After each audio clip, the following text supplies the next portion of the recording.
Hey, this is Ricky Peacock Cichlids. Just want to say this video is dedicated to Lena Green Sticks.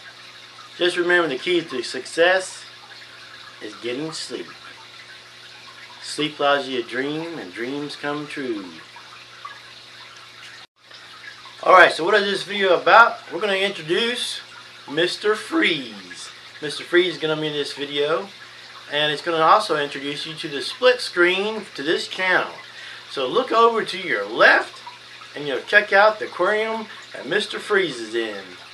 So now I'll be able to do some talking, and you can still just ignore me and watch Mr. Freeze and some of the really exceptional fish in the aquarium with him, as well as you can look at the fish behind me as I talk. There's a few things I want to tell you.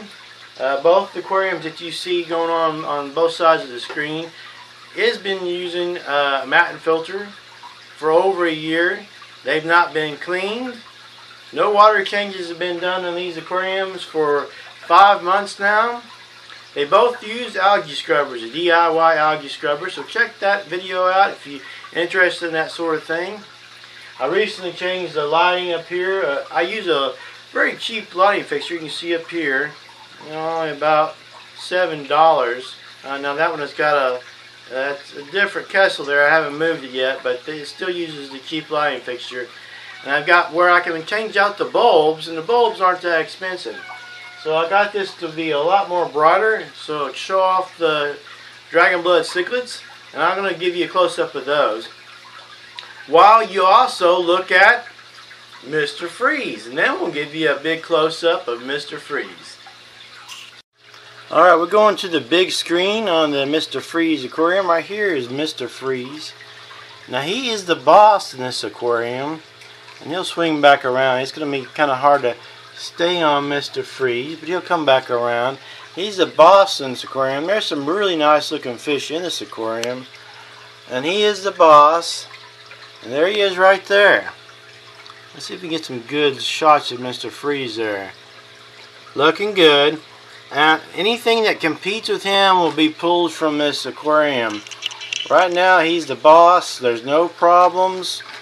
In the future, if any peacock happens to have a growth surge and kind of goes against his authority, then I will have those peacocks removed.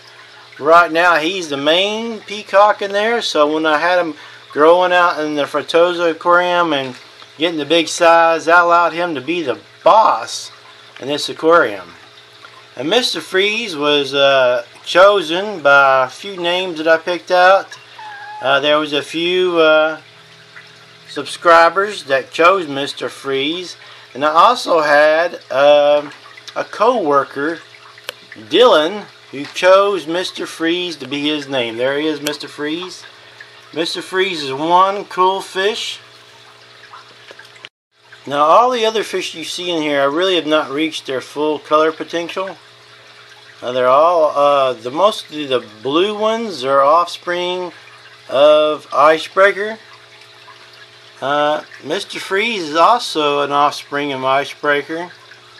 So I'm going to be continuing the line breeding power on IceBreaker and see what I can come up with. Now, the one that I think has the most potential to be like IceBreaker is this one right here. And it's just now starting to get color. But it's got the red in the same places that IceBreaker does. So we'll have to see how he does in the future. Now, some of these are really looking good, these peacocks. You may have some of these in your own aquarium like this. But Mr. Freeze is special. We'll get a close-up on him. Mr. Freeze is just looking awesome. I do have one, sometimes these are called Emperor cichlids, sometimes Sunshine cichlids, different names for them. The yellow one there you see with the blue face. Now my particular variety that I breed, it takes a long time for those to color up.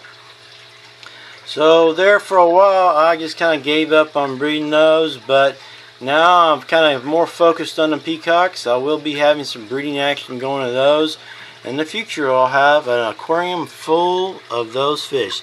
Now look at Mr. Freeze. He's looking really good. Mr. Freeze will look better with time. His coloration has not reached its full potential. He should be able to go to full size in this aquarium.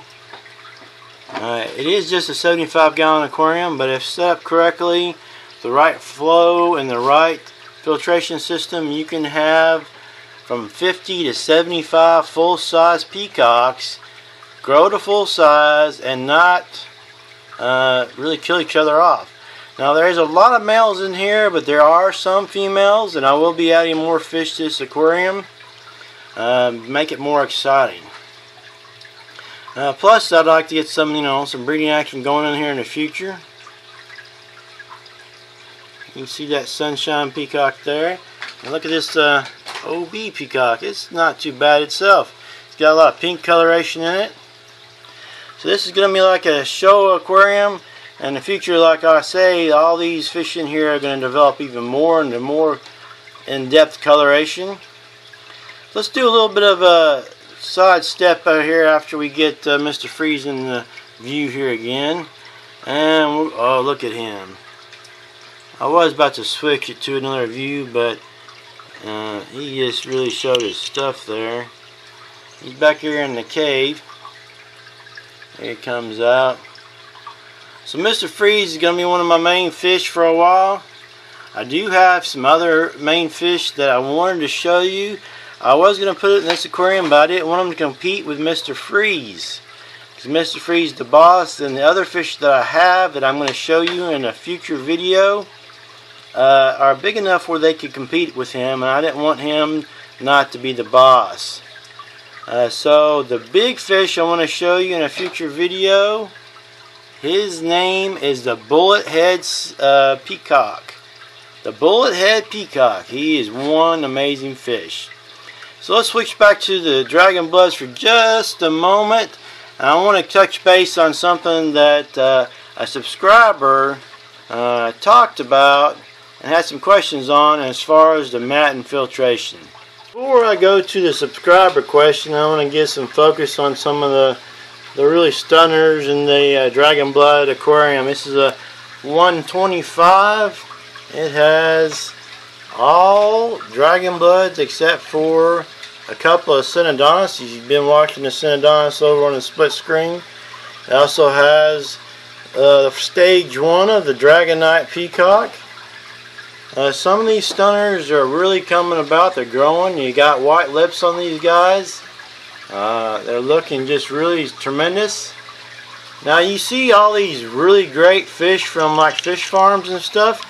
I had them growing out in a 75-gallon aquarium, and you can really see the difference in the color morphs at a hatchery, and you can watch my video on that. And I'm going to do the same thing in this, because this aquarium, because it's a 125, so you'll be able to see the differences in this aquarium in the next few weeks. They're really.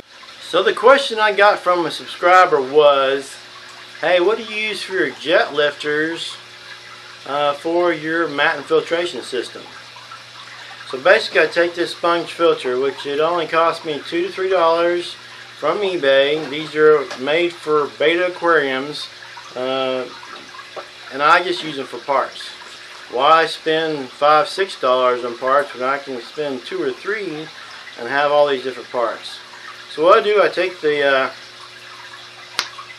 suction cup off here, I pull this little tube off here, and you got this system right here. Then you take the little tube, pull it apart, pull it off. You still use this bottom piece. No, you don't use the bottom piece. Take it off. So you have this, and you think, well, what's so big about the deal about that? Well, you can raise this up. That way you can have it way down into your mat infiltration system. And let me show you what's so special about this particular tube with the pump that I use. You can use different pumps, but just let me show you how easy it is to use on the pump that I use. So the pump that I use is a Sun submersible pump. It's got 220 gallons of flow. If you have a bigger aquarium, you can use several, or you can use a bigger model. Let me just show you what's so special about this. You can use other pumps. I actually use several different ones. This is my favorite. They're inexpensive. They only go for like $12 on Amazon. So what's the big deal? It's got a little hole right here. See it? You see your tube? Put this in there. Push it down. Okay, it holds it up. You don't have to use super glue. Here's your little jet filter. Now you can put a tube here if you want to go extend it. You can also modify it to have a spray bar. You can do many things with it, but this is what empowers all my mountain filtration systems now. I did start off with air power.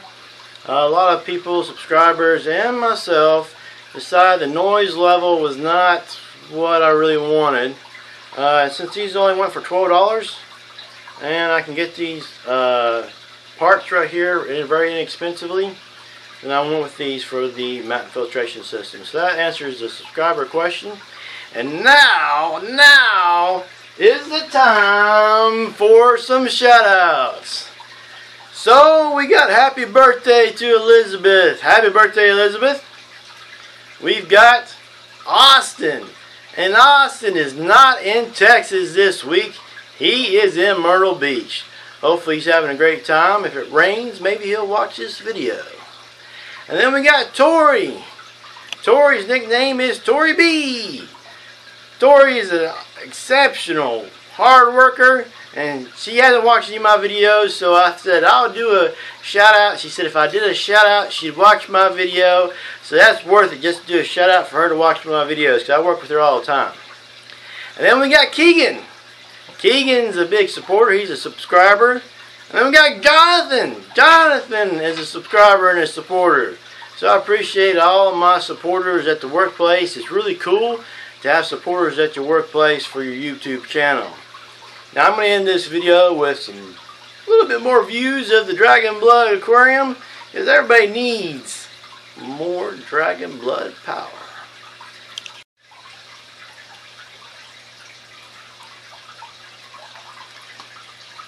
Should I give you a little rock song to go with this? I no longer use the music from YouTube because they always penalize me. So, da-da-da-da, da-da-da-da-da, Dragon Power! Da-da-da-da, da-da-da-da, Dragon Power! Hope you all have a great day, great evening, whatever it may be, wherever you are. Especially if I have a friend in Alaska who takes time to watch my videos when he has 24 hours of daylight or nighttime, whatever. Watch out for those vampires, because they could come in Alaska. Until next time, this has been Peacock Cichlid.